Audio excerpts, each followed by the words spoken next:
आप फ्यूचर में कौन सा स्टेप लें, कौन से फाइनेंस में जाएं, कौन से बिजनेस में जाएं, कहां सेवकाई करें, क्या करें आपकी लाइफ में, कैसे फैमिली हैंडल करें, कैसे हस्बैंड को हैंडल करें, कैसे आपको हर एक चीज को चलाना है जो आपके आसपास है, कैसे बच्चों को पालना है, कौन बताएगा? पवित्र आत्मा। Thank you Jesus. परमेश्वर का धन्यवाद करते हैं आज के खूबसूरत समय के लिए कि जिसने हमें फिर एक बार मौका दिया कि हम आपके साथ मिलें। हर बार की तरह मैं आपके लिए लेकर आया हूं एक बेस्ट कलेक्शन जो आप अपने मोबाइल स्क्रीन पर देख रहे हैं। तो देरी ना करते हुए व्यूअर्स हम वचन की ओर चलते हैं। Let's go. अब पौलुस कहता है कि परमेश्वर का आत्मा गूढ़ बातें परमेश्वर की जानता है, और किसको पता है कि तुम्हारी बरकत किस बिजनेस में है? तुमको मालूम है? किसको मालूम है? परमेश्वर को। इमेजिन करो 2020 मार्च में जब तकरीबन लॉकडाउन हुआ, तो जिसने 2020 की शुरुआत में जनवरी में रेस्टोरेंट खोला होगा उसका क्या हुआ होगा?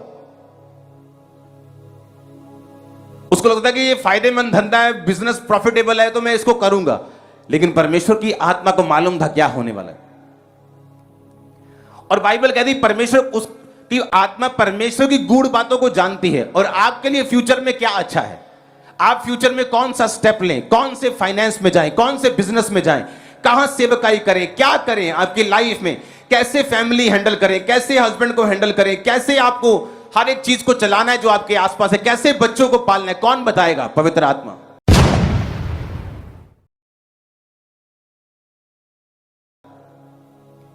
और जब पवित्र आत्मा आपको बताता है, उसमें आपकी ग्लोरी होती है, उसमें आपकी महिमा आपके लोगों के सामने आती है, एक टेस्टिमनी पैदा होनी शुरू होती है आपकी लाइफ के अंदर। हालेलुया। तो इसलिए परमेश्वर ने कहा कि जब मेरा आत्मा तुम्हारे अंदर आएगा, वो कैसे आएगा? जब हम क्षमा मांगेंगे और खुद पुकारेंगे। ये वो हीलिंग नहीं हो सकता आपकी ऐसे ही हो जाए, डिलीवरेंस हो सकता है आपकी परमेश्वर की दया के कारण हो जाए, लेकिन पवित्र आत्मा एक ऐसा सब्जेक्ट है जो आपके ऊपर अचानक से नहीं आएगा, जो बिना तैयारी के आपके अंदर नहीं आएगा।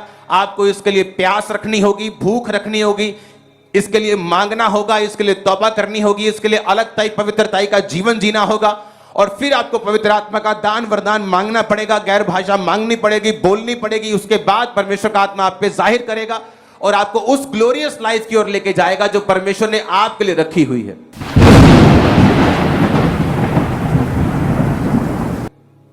आमीन। इसके बिना आप एक क्रिश्चियन तो होंगे, हो सकता है आपकी लाइफ में गवाहियां भी हो, लेकिन आप ग्लोरियस क्रिश्चियन नहीं होंगे, एक महिमा में क्रिश्चियन नहीं होंगे जो परमेश्वर ने खास। परमेश्वर का धन्यवाद हो आज के सुंदर समय के लिए, सुंदर वचन के लिए जो आप और मैं सुन रहे हैं। तो व्यूवर्स इसी तरह वचन में बने रहिए, क्योंकि हमने वचन पर चलने वाला बनना है और वचन को खाली सुनने वाला ही नहीं बनना है। तो चलते हैं वचन की ओर। Let's go. आपको करने के लिए बुलाया है। पवित्र आत्मा की एक निशानी मैं आपको देता हूं, वो कभी भी जोर लगाकर बात नहीं करता। आप अपना फेवरेट प्रोग्राम देख रही हैं टीवी के ऊपर, और पवित्र आत्मा फुस फुस करता है, बंद कर, प्रेयर कर। आप बोला देखी की हुआ है पैण। हाँ, पवित्र आत्मा कभी भी जोर नहीं लगाता, आपको प्रेशराइज नहीं करता।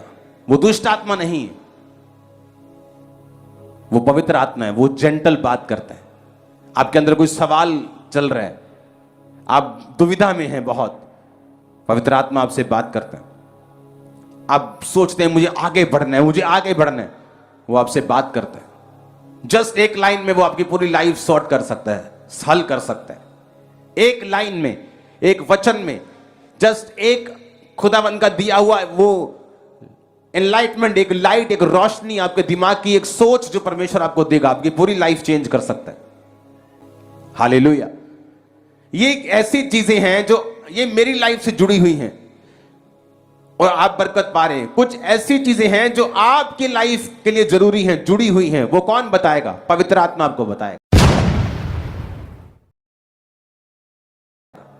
और कैसे बताएगा? अगर आप पवित्र आत्मा के साथ जुड़े हुए हैं तो।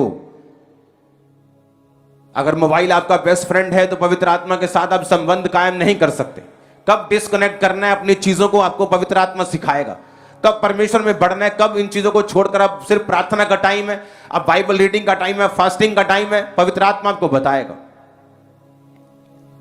मुसीबत से फ्री होने के लिए उस पास्टर के टेस्टिमनी सुनो, पहले से ही फास्टिंग में था। किसने बताया? पवित्र आत्मा ने। परमेश्वर को दिख रहा था आने वाले समय में इसके साथ क्या होने वाला है, लेकिन वो फास्टिंग में था, प्रेयर में था, तो आज बेटी जिंदा है, लाश लेकर नहीं गए वो हॉस्पिटल से। यही फर्क होता है। आमीन।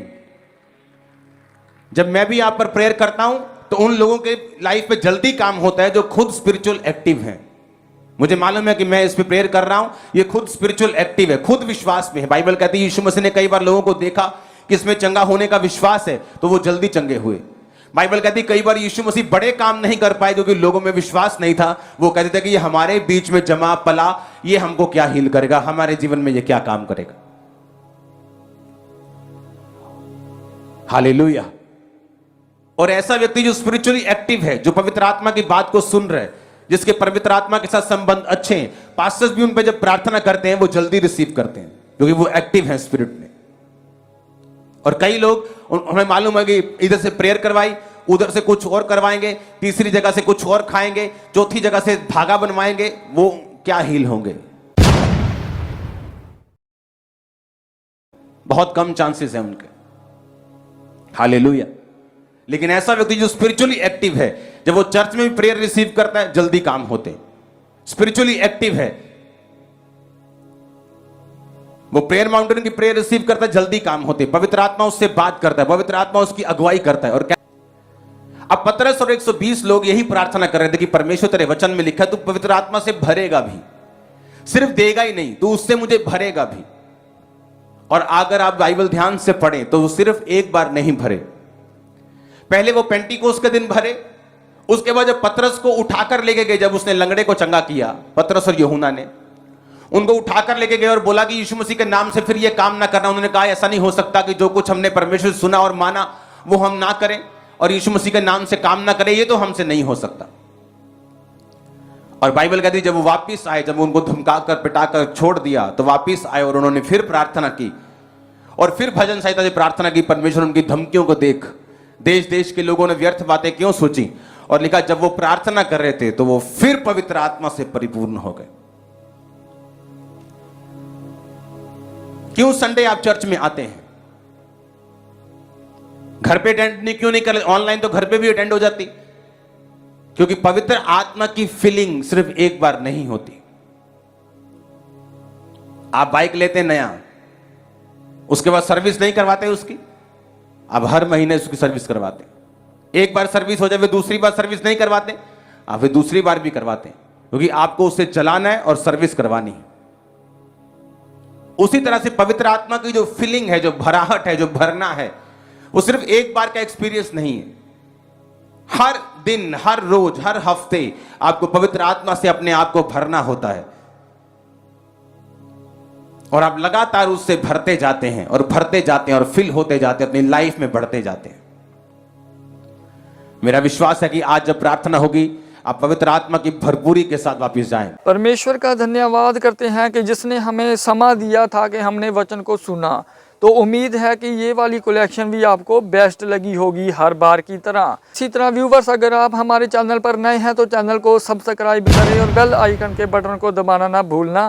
तो मिलते हैं नेक्स्ट वीडियो में नेक्स्ट वचन के साथ, नेक्स्ट कलेक्शन के साथ। तब तक मैं आपको और अपने आप को परमेश्वर की ग्रेस में छोड़ता हूँ। सबको जय मसीह।